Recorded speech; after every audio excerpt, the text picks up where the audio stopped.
Bonjour à tous, je vous retrouve pour la correction de l'exercice numéro 3 dans les exercices d'application de génétique. On sort des drosophiles cette fois-ci et on va aller voir chez les moustiques où on va croiser deux lignées pures, une lignée de type sauvage qui a le corps gris et l'œil prune et l'autre lignée qui a le corps noir et l'œil clair. On vous dit que ça vous donne une F1 de type sauvage, donc de type corps gris, œil prune, et que les femelles F1 de ce croisement sont croisées avec les mâles à corps noir et œil clair. Et donc on vous donne la F2 qui juste en dessous avec le nombre d'individus pour chaque phénotype obtenu. Donc c'est une F2BC, hein, on a fait ici là encore ce qu'on appelle un test cross. Vous avez trois questions à élucider, donc l'indication des allèles dominants pour les deux caractères envisagés, et puis ensuite, vous avez à représenter schématiquement les allèles sur les chromosomes des parents et les hybrides et les couleurs, le comportement des chromosomes au cours de la méiose qui permet d'expliquer la nature et les proportions des gamètes produits par les femelles F1. Et il faut localiser précisément les gènes. Alors pour ces deux questions-ci, il va falloir réaliser une étude de croisement avant de pouvoir répondre, puisqu'il faut savoir si ces deux gènes sont portés par les mêmes chromosomes ou s'ils sont portés par des chromosomes de paires différentes. On va commencer par schématiser le croisement et étudier ce croisement avant de pouvoir répondre aux questions. Alors, je prends les individus P1 qui sont au corps gris, que je vais noter G+, et à l'œil prune, P+. Et je croise avec des individus P2 qui sont au corps noir, G, et à l'œil clair, P. Ce sont des individus homozygotes, donc je peux écrire le génotype G+, G+ pour P1, P+, P+, et pour P2, on aura G, G, P, P. Les gamètes de P1 seront d'un seul type, G+, P+, et les gamètes de P2 seront eux aussi d'un seul type, G et P. On obtient une F1 qui est à 100% de phénotype G+, P+, donc comme les individus P1, qui est hétérozygote, donc qui a pour génotype G+, G, P+, P. Bien. On va croiser F1 avec une P2. Voilà, et donc on obtient en F2BC. Alors, j'ai refait les calculs de proportion. Donc 35% d'individus qui sont P+, G+, on peut mettre l'inverse, hein, c'est pas un problème. 35% d'individus qui sont G, je vais mettre dans le même ordre, P. Ensuite, on a 15% d'individus qui sont G plus P et 14%, alors c'était pas 35 mais 36, voilà, 14% d'individus qui sont GP+. Bien. Alors, ces individus ici sont de type parentaux, comme P1 et P2, c'est cela que ça signifie, et ces individus sont de type recombinés. Donc il y a eu une réassociation des allèles. Maintenant, à savoir, est-ce que c'est du brassage interchromosomique ou du brassage intrachromosomique? Alors, pour l'instant, on va revenir un tout petit peu en arrière avec la F1, puisqu'elle est de phénotype G+, P+, mais hétérozygote. Donc, cette partie-là, ça nous permet de dire que G+ est dominant par rapport à G et P+ est dominant par rapport à P. Donc ça, on a répondu à notre question numéro 1. Maintenant, pour les deux autres questions, il faudrait qu'on continue l'étude de croisement. On a 4 phénotypes, donc on est tenté de proposer comme hypothèse que les deux gènes sont portés par des chromosomes de paires différentes, mais dans ce cas-là, vous savez que les, les proportions devraient être équivalentes. Or, ça n'est pas le cas. Donc, on peut proposer que les deux gènes sont portés par des chromosomes de paires identiques, mais dans ce cas-là, on devrait obtenir que deux phénotypes, c'est-à-dire les phénotypes de type parentaux. Notre problème, ce sont les phénotypes de type recombiné. Donc, je ne vais pas faire l'étude de croisement complète, parce qu'en fait, ici, on a très peu de phénotypes de type recombiné. Donc, ça veut dire que G+, et P+, sont ensemble sur le même chromosome, et G et P sont ensemble sur le même chromosome aussi. Donc, ils transmettent préférentiellement ensemble. Ce qui peut expliquer les phénotypes recombinés, ça va être des crossing over. Et donc, on va schématiser ça pour la réponse aux questions B et C.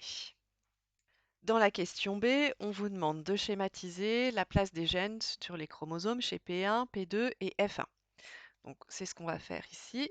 Donc, P1 a des cellules que l'on va faire diploïdes, puisque ce sont des cellules diploïdes, avec des chromosomes bichromatidiens.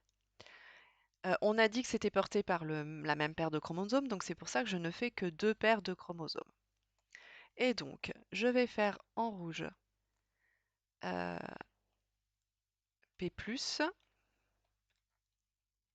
P+,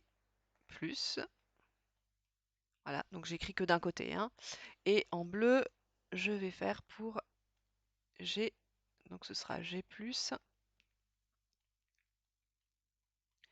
sur les deux chromosomes, puisque notre P1 est homozygote.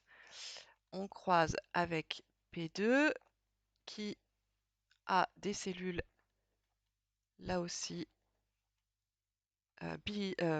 diploïdes et avec des chromosomes bichromatidiens. Et donc, je schématise ici, donc à la même position, puisque c'est le même gène. C'est deux allèles différents, mais c'est le même gène. Donc, à la même position sur les chromosomes, on aura P d'une part et G d'autre part. Voilà. Alors, chez F1, ça va se traduire par la même chose, des cellules diploïdes. Ici, avec des chromosomes bichromatidiens, ça va nous permettre de raisonner pour la suite. Donc, un chromosome qui va porter les allèles P+, et un chromosome qui va porter les allèles P. Et sur le même chromosome, on va avoir l'allèle G+, et G. Voilà. Donc ça, c'est les individus de F1. Donc chez ces individus, on va avoir deux types de production de gamètes. Soit les gamètes ne vont pas subir de recombinaison, et donc on obtiendra des gamètes qui sont plutôt de type parental, donc avec le chromosome qui porte P plus et G plus, et dans les autres gamètes de type parentaux, on aura P et G. Donc si ces gamètes sont utilisées, ça va nous donner les 35% d'individus qui sont de phénotype G+, P+. Et ces gamètes-là, s'ils sont utilisés au cours de la fécondation, ça explique les 36% de PG. Voilà. Alors, pour les individus qui sont de phénotype recombiné, il va falloir qu'on dessine un petit peu plus. Donc, dans la méiose, au cours de la prophase 1 de la méiose, on va avoir le phénomène de recombinaison chromosomique par crossing over. Donc un chiasma se crée entre les chromatides. Je vais indiquer les allèles qui sont portés. Ici, hop, et sur l'autre chromosome, c'est P. Voilà. Et même chose avec les allèles G+, et G, de part et d'autre. Voilà. Et donc, on va obtenir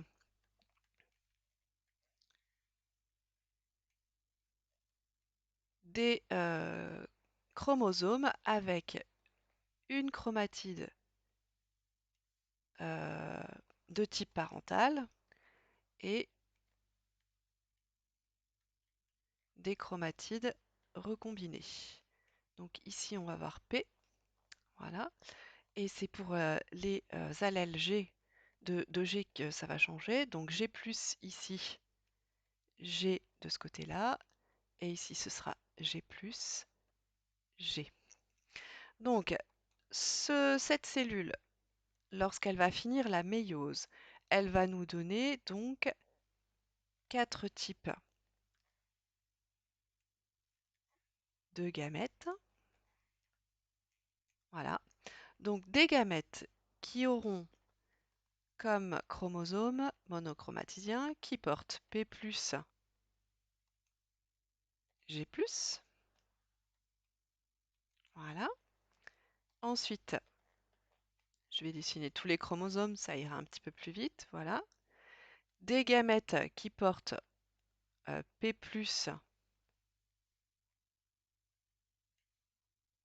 et G. Ensuite, des gamètes qui portent G+, et P. Et des gamètes qui portent P et G. Donc, les gamètes qui sont de type parentaux. Donc, ceux-là, hop, ici, et ceux-là, ils vont participer à nos 36 et 35%. Par contre, ces gamètes ici vont participer au phénotype de type recombiné, c'est-à-dire celui-là, ça va donner les 14% d'individus qui sont G, P+, et ce gamète-là, s'il est utilisé au cours de la fécondation, va donner les 15% d'individus G+, P. Voilà.